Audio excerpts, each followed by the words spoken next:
கிறிஸ்து இயேசுவில் அன்பான சகோதர சகோதரிகளே, இனிய நற்செய்தி உங்களுக்காக. இந்த மத்திய நற்செய்தி 19ஆம் அதிகாரம் 13 முதல் 15 வரை உள்ள இறை வார்த்தைகள் வழியாக நாம் விண்ணரசை சுதந்திரித்துக் கொள்ள எப்படிப்பட்டவர்களாய் இருக்க வேண்டும் என்று இறைவன் இயேசு கற்றுத்தருகிறார். இன்றைய நற்செய்தி வாசகத்துல கிறிஸ்து இயேசு இருக்கும் இடத்திற்கு சிறுவர்கள் வருகின்றார்கள்.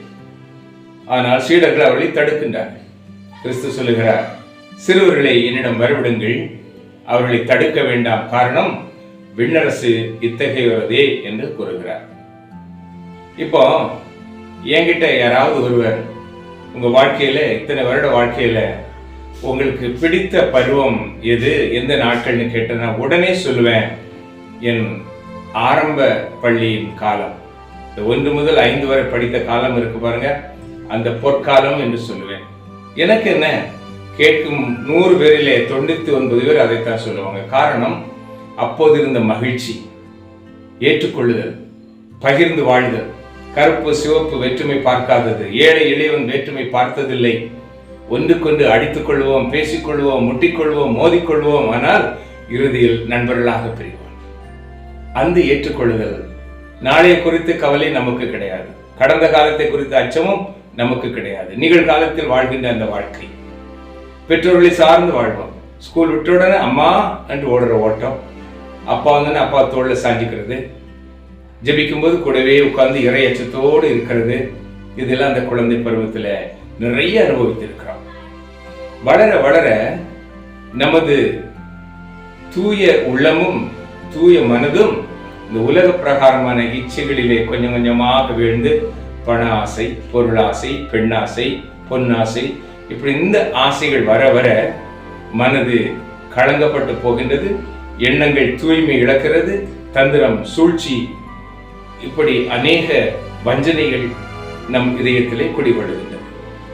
அதனால்தான் ஒரு கவிஞன் எழுதினார், எந்த குழந்தையும் நல்ல குழந்தைதான் மண்ணில் பிறக்கையிலே, அது நல்லவனாவதும் தீயவனாவதும் அன்னை வளர்ப்பதில்லை. அன்பானவர்களே, கர்ப்பத்தின் கனி கடவுள் தரும் பரிசு என்று இறைவார்த்தை சொல்கிறார். நமக்கு இறைவன் கர்ப்பத்திலே தருகின்ற அந்த குழந்தை ஆண்டவரின் விருப்பப்படி, திட்டப்படி நமது கருவிலே உருவாகிறது. அந்த குழந்தையை பெற்றெடுத்த பின் அந்த பரிசுத்தத்தோடு பிறக்கின்ற குழந்தை, தூய்மையான அந்த குழந்தையின் மனதின் இதயமும் அப்படியே இருக்க வேண்டும் என்றால் பெற்றோர்களாகிய நமது கடமை 100க்கு 100 அங்கு செயல்பட வேண்டும். இறை வார்த்தை கற்றுக் கொடுத்தல், இறையச்சத்தோடு வாழ சொல்லிக் கொடுத்தல், நாம் இறை பக்திகளை வாழ்தல், நாம் வாழ்கின்ற வாழ்க்கையை பார்த்துத்தான் அந்த குழந்தை எல்லாவற்றையும் கற்றுக்கொள்ளும். ஆனால் நாம் வாழ்கின்ற வாழ்க்கை இறைவனுக்கு முரணானதாக இருக்கும் பொழுது, இறைவனுக்கு எதிரானதாக இருக்கும் பொழுது அந்த பிள்ளையும் அதைத்தான் செய்யும். எனவேதான் ஆண்டவர் சொன்னார், நாம் அந்த பிள்ளைகளை தடை செய்கின்ற பெற்றோராக இருக்கின்றோம். ஆண்டவரிடம் செல்ல விடாமல் தடை செய்வது பெற்றோர்கள் தான். எனவேதான் சொன்னார், பெற்றோர்கள் பிள்ளைகளை என்னிடம் வர தடுக்காதீர்கள்.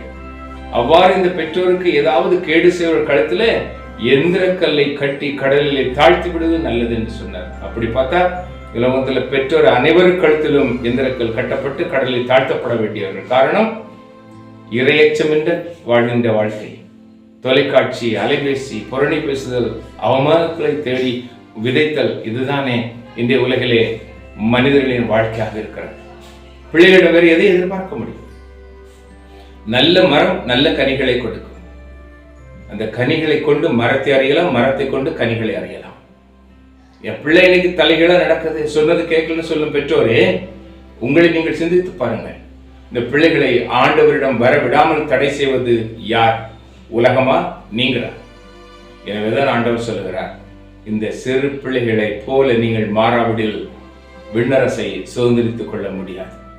இப்ப சிறு பிள்ளைகளை போல நாம் மாறும் பொழுது ஏற்றுக்கொள்ளுதல் இருக்கும், ஜாதி வேற்றுமை இருக்காது, பொருளாதார வித்தியாசம் இருக்காது, அன்பு நிறைந்திருக்கும், பகிர்வோம், சின்ன சின்ன சண்டைகள் போட்டாலும் உடனே சமாதானமாகிக் கொள்வோம். இதுதானே குழந்தையின் உள்ளம்.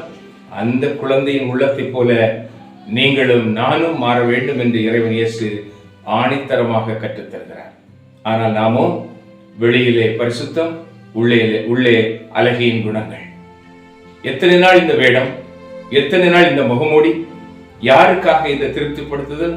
நாம் வாழ வேண்டியதும் சாக வேண்டியதும் இறைவன் இயேசுவுக்காக மாத்திரம்தான்.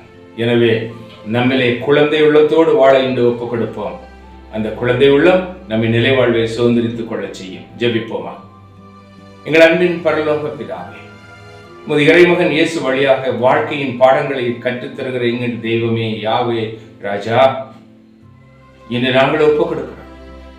உள்ளொன்று வைத்து புறமொன்று பேசும் மனிதர்கள் எங்கும் ஆன்மீகத்திலும் சமூக வாழ்விலும் நிறைந்து கிடக்கிறார்கள். ஆண்டவரே, வேதனையும் கண்ணீரும் பெருமூச்சும் எங்கள் உணவாக போகின்றது.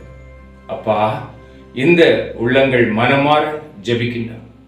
உம்மை நோக்கி ஆண்டவரே ஆண்டவரே என்று கதறுகின்ற அந்த உள்ளம் பிற மனிதனை, சக மனிதனை அப்பா கொன்றளிக்கும் வஞ்சனையோடும் சூழ்ச்சிகளோடும் கோபத்தோடும் வைராக்கியத்தோடும் கட்சி மனப்பான்மையோடும் ஜாதி வேற்றுமையோடும் பிளவுகளோடும் சண்டை சச்சரவுகளோடும் வாழ்ந்து கொண்டிருக்கின்றது. ஆண்டவரே, அப்பா எங்களை மன்னிங்க. இந்த உள்ளங்களை மனமாற்றத்தானே சிலுவையிலே பாடுபட்டீர்கள். அதே கல்வாரி இரத்தத்தினால் எங்களை கழுவும். அப்பா, இந்த உலகிலே தந்த கர்ப்பத்தின் கனிகளை நாங்கள் உம்மிடம் வர பிள்ளைகளை தகுதியுள்ளதாக வாழ வைக்க எங்களை வழிநடத்த வேண்டும் என்று அன்னை மரியாளோடு சேர்ந்து இயேசுவின் நாமத்தில் ஜெபிக்கிறோம் நல்ல பிதாவே, ஆமென். அன்பானவர்களே, பிள்ளைகளுக்காக நாம் மாறுவோம், பிள்ளைகள் அவர்களாக மாறிக்கொள்வார்கள். இந்த நாளையும் இனிய நாளாக்குவோம். ஆமென்.